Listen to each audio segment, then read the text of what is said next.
Tuhan bersamamu.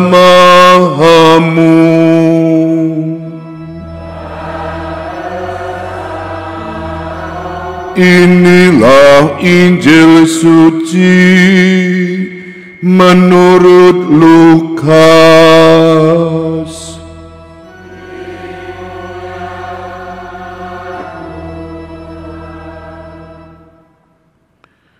Engkau telah menerima segala yang baik, sedangkan Lazarus segala yang buruk. Sekarang ia mendapat hiburan dan engkau sangat menderita. Sekali peristiwa, Yesus berkata kepada murid-muridnya, ada seorang kaya yang selalu berbagian jubah ungu dan kain halus, dan setiap hari ia bersukaria dalam kemewahan. Dan ada pula seorang pengemis bernama Lazarus, badannya penuh dengan borok. Ia terbaring dekat pintu rumah orang kaya itu dan ingin menghilangkan laparnya dengan apa yang jatuh dari meja orang kaya itu. Malah anjing-anjing datang menjilati boroknya. Kemudian matilah orang miskin itu, lalu dibawa oleh malaikat-malaikat ke pangkuan Abraham. Orang kaya itu juga mati, lalu dikubur. Sementara menderita sengsara di alam maut, ia memandang ke atas dan dari jauh dilihatnya Abraham dengan Lazarus duduk di pangkuannya. Lalu ia berseru, Bapa Abraham, kasihanilah aku, suruhlah Lazarus mencelupkan ujung jarinya ke dalam air dan menyejukkan lidahku, sebab aku sangat kesakitan dalam nyala api ini. Tetapi Abraham berkata, anakku, ingatlah, engkau telah menerima segala yang baik semasa hidupmu, sedangkan Lazarus segala yang buruk. Sekarang ia mendapat hiburan dan engkau sangat menderita. Selain daripada itu, di antara kami dan engkau terbentang jurang yang tak terseberangi, sehingga mereka yang mau pergi dari sini kepadamu, ataupun mereka yang mau datang dari situ kepada kami, tidak dapat menyeberang. Kata orang itu, kalau demikian, aku minta kepadamu Bapa, supaya engkau menyuruh dia ke rumah ayahku, sebab masih ada 5 orang saudaraku, supaya ia memperingatkan mereka dengan sungguh-sungguh, agar mereka kelak jangan masuk ke tempat penderitaan itu. Tetapi kata Abraham, ada pada mereka kesaksian Musa dan para nabi. Baiklah mereka mendengarkan kesaksian itu.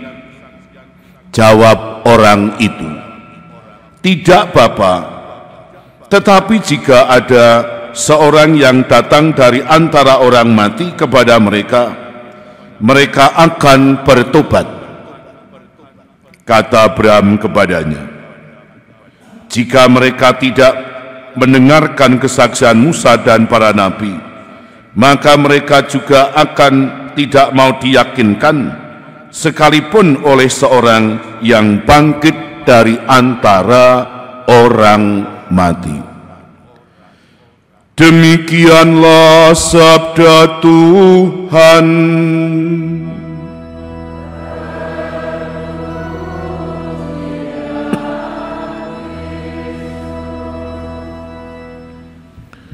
Saudara, Bapak, Ibu, Saudara terkasih, selamat pagi, berkah dalam. Bapak, Ibu, Saudara terkasih, saya sering jalan-jalan di pinggir Kali PP, dekat terminal itu. Nah, saya amati sepanjang sungai itu banyak pohon-pohon yang cukup besar dan selalu hijau walaupun musim kemarau. Kenapa? Karena rupanya akar pohon itu sampai ke sungai dan mengisap air di sungai itu, sehingga walaupun musim kemarau tanaman itu, pohon-pohon di sepanjang sungai itu tetap hijau. Nah, gambaran pohon di pinggir sungai yang mengisap air sehingga tetap segar seperti ini, yang juga pernah dipergunakan oleh Nabi Yeremia untuk menggambarkan mengenai kualitas hidup orang beriman, seperti kita dengar dalam bacaan pertama tadi. Konteks bacaan pertama, Yeremia mengingatkan kepada orang-orang Israel, terkutuklah orang yang mengandalkan dirinya sendiri, dan diberkatilah orang yang mengandalkan Tuhan. Orang yang mengandalkan diri sendiri digambarkan seperti semak belukar yang di musim kemarau kering kerontang dan gersang. Sementara orang yang mengandalkan Tuhan hidupnya itu digambarkan seperti pepohonan di pinggir sungai yang tetap segar hijau. Kenapa? Karena menghisap dari air.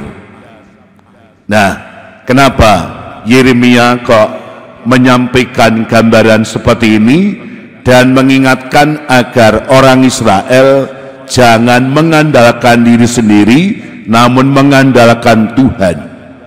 Ada satu alasan, yakni karena Yeremia prihatin menyaksikan kehidupan orang Israel.